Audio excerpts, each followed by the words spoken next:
Right now দক্ষিণী চলচ্চিত্রে আলোচিত এবং দর্শকপ্রিয় একজন তারকা হলেন জুনিয়র এনটিআর। মোরওভার এই তারকা তার কেরিয়ারেরই মধ্যে একাধিক চলচ্চিত্রে অভিনয় করেছেন, যার প্রেক্ষাপটে এই তারকা তার অভিনয়গুণ অনুরাগীদের কাছে সর্বদা আলোচনায় থাকেন। বাইদ আগামীতে এই তারকার মুক্তির অপেক্ষায় রয়েছে দেবারা চলচ্চিত্র। সেখানে অবশ্য at the first time Janhvi কাপুরকে অভিনয় করতে দেখা যাবে। সেই ধারাবাহিকতা এরই মধ্যে চলচ্চিত্রের একটি গানে জাহ্নবী কাপুরের সঙ্গে কোমর দুলিয়েছেন জুনিয়র এনটিআর। মূলত প্রকাশিত গানটি ইতিমধ্যে অনুরাগীদের কাছে ব্যাপক আকারে নজর কাড়ে, ফলে গানটি এরই মধ্যে ট্রেন্ডিংয়ের মধ্যেও পড়ে গিয়েছে বলে আরও জানা যায়।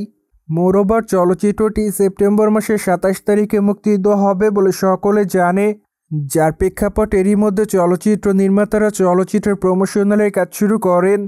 অন্যদিকে রিসেন্টলি জুনিয়র এনটিআরের প্রসঙ্গে শোনা যায় নতুন একটি আপডেট, কেননা আগামীতে জুনিয়র এনটিআরকে অভিনয় করতে দেখা যাবে পরিচালক প্রশান্ত নীলের সঙ্গে। মূলত এরই মধ্যে তাদের এই চলচ্চিত্রের গল্প লেখার কাজ শেষ হয়েছে বলে জানা যায়, যার প্রেক্ষাপট এরই মধ্যে চলচ্চিত্রের আনুষ্ঠানিক ঘোষণা দিয়েছে চলচ্চিত্র নির্মাতা। কেননা রিসেন্টলি প্রশান্ত নীল জানিয়েছেন যে জুনিয়র এনটিআরের সঙ্গে তার চলচ্চিত্রটি 2026 সালের জানুয়ারি মাসের 9 তারিখে ভারতীয় প্রেক্ষাগৃহে মুক্তি দেওয়া হবে। ঠিক এই জন্য অবশ্যই খুবই শীঘ্রই চলচ্চিত্রের শুটিংয়ের কাজও শুরু করবেন এই নির্মাতা। মূলত তার এই চলচ্চিত্রটি বিগ বাজেটের হবে বলে আরও জানা যায়। সেই সাথে চলচ্চিত্রটি মূলত গ্যাংস্টার ঘরানার হবে বলে আরও জানা যায়। যদিও চলচ্চিত্রের গল্প প্রসঙ্গে এখনও কোনো ধারণা দেয়নি চলচ্চিত্র নির্মাতা, কিন্তু এক ঘনিষ্ঠ সূত্রের মাধ্যমে জানা যায় সাউথ ইন্ডিয়ান নির্মাতা প্রশান্ত নীল আগামীতে এনটিআরকে নিয়ে একটি মাফিয়া ঘরানার চলচ্চিত্র নির্মাণ করবেন, যার বাজেট অলমোস্ট 300 কোটি রুপির কাছাকাছি হবে বলে ধারণা করা যায়।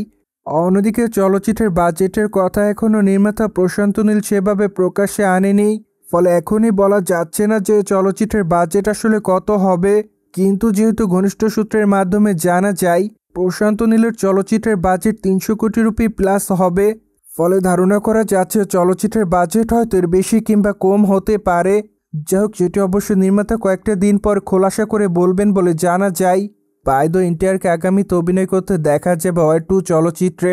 সেখানে অবশ্য এনটিআর ছাড়াও আরও অভিনয় করতে দেখা যাবে ঋত্বিক রোশনকে। মূলত অ্যাট দ্য ফার্স্ট টাইম এই দুই তারকাকে একসঙ্গে বলিউড চলচ্চিত্রের পর্দায় দেখবে তাদের অনুরাগীরা, যার জন্য অবশ্য চলচ্চিত্রটিকে কেন্দ্র করে অনুরাগীদের মধ্যে বাড়তি উন্মাদনা দেখা যায়।